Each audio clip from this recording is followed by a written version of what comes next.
I do every day, Mum? What do I do? Get up, catch the bus, go to work, come back home, eat chips and go to bed. Is that it? It's what the rest of us do. But I can't. Why? Because you're better than us? No, I didn't mean that. But it was. It was a better life. And I don't mean all the travelling and seeing aliens and spaceships and things. That don't matter. The doctor showed me a better way of living your life. You know he showed you too. That you don't just give up. You don't just let things happen. You make a stand. You say no. You have the guts to do what's right when everyone else just runs away. This is today's flat Earth. The fact that we live in the cutting edge of human evolution. The cutting edge of how far humanity has come. Turning a planet of enormous beauty into a shithole ain't the cutting edge of human evolution.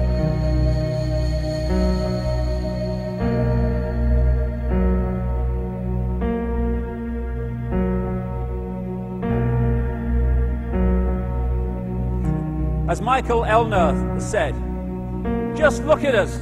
Everything is backwards. Everything is upside down. Doctors destroy health, lawyers destroy justice, universities destroy knowledge, governments destroy freedom, the major media destroys information, and religions destroy spirituality. I think there's more to know here. Isn't that weird? We always kill the guys who try and help us. Isn't that strange that we let the little demons run amok? Always. John Lennon, murdered. John Kennedy, murdered. Martin Luther King, murdered. Gandhi, murdered. Reagan, wounded. You know. Bad fucking choice. You find that people that are in positions of apparent power, like prime ministers and presidents, are actually puppets of the real power, which doesn't put itself on public display. Why would it? I mean, does anyone really think that George W. Bush is running America? He probably couldn't tie his shoelaces, never mind run a country. I had this feeling, man, because you know there's a handful of people actually run everything. That's true. It's provable. It's not I'm not a conspiracy nut. It's provable. Handful, very small elite run and own these corporations, which include the mainstream media. I had this feeling who's ever elected president, like Clinton was, no matter what your promises you promise on the campaign trail, blah, blah, blah, when you win, you go into this smoky room with the 12 industrialist, capitalist scumfucks who got you in there, and you're in this smoky room, and this little film screen comes down, and a big guy in a cigar, roll the film. And it's a shot of the Kennedy assassination from an angle you've never seen before. It looks suspiciously off the grassy knoll. And then the screen goes up, and the lights come up, and they go to the new president. Any questions?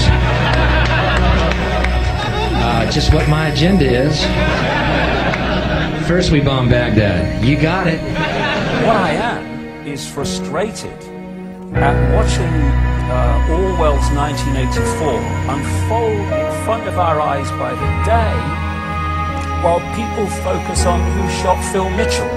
That is frustrating, because my children and your children, thank you, are going to have to live, indeed, in the timescale so are we, because we're living in it now, when the most basics of freedoms are being taken away.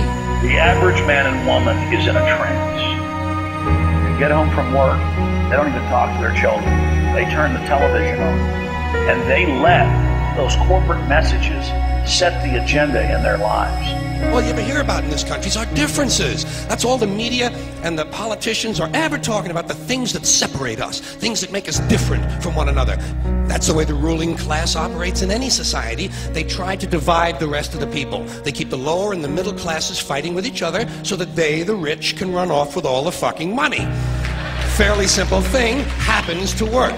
You know, anything different, that's what they're going to talk about. Race, religion, ethnic and national background, jobs, income, education, social status, sexuality, anything they can do, keep us fighting with each other so that they can keep going to the bank. Divide and conquer is the motto. And as long as people continue to see themselves as separate from everything else, they lend themselves to being completely enslaved. We've all seen vast herds or flocks of sheep controlled by a sheepdog and an authority figure called a shepherd.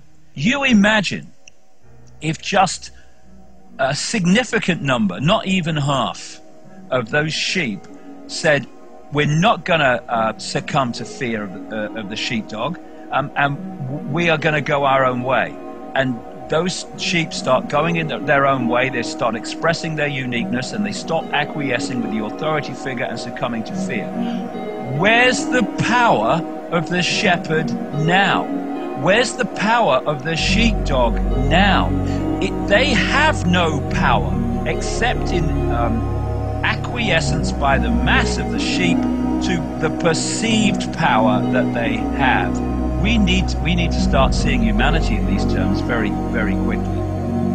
I've seen these ants do great things. And year after year, they somehow manage to pick food for themselves and you. So who is the weaker species? Ants don't serve grasshoppers. It's you who need us.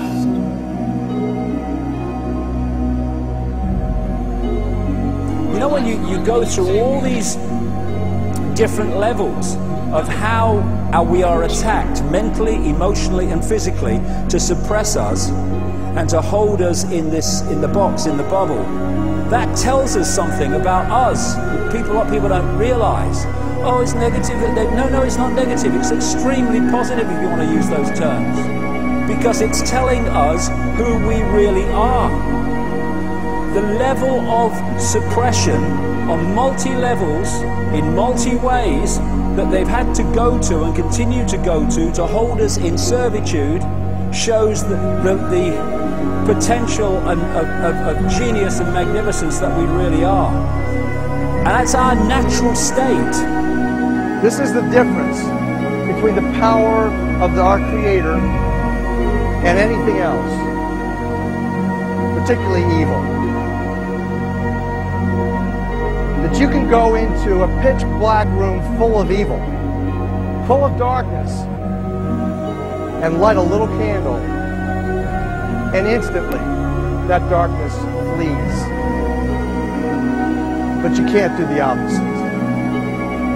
You can't go into a well-lit room full of truth and wisdom and righteousness and joy and health and harmony with the universal power. You can't take any amount of darkness and go into that well-lit room and have any effect whatsoever. That is the metaphor which I frequently think of when I think that I'm not empowered. It is the greatest lesson for me, and I think for everybody else, to know that we're on the winning side and that we're winning.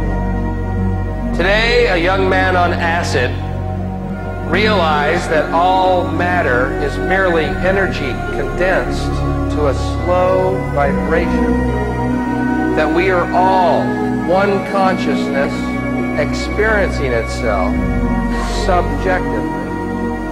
There is no such thing as death.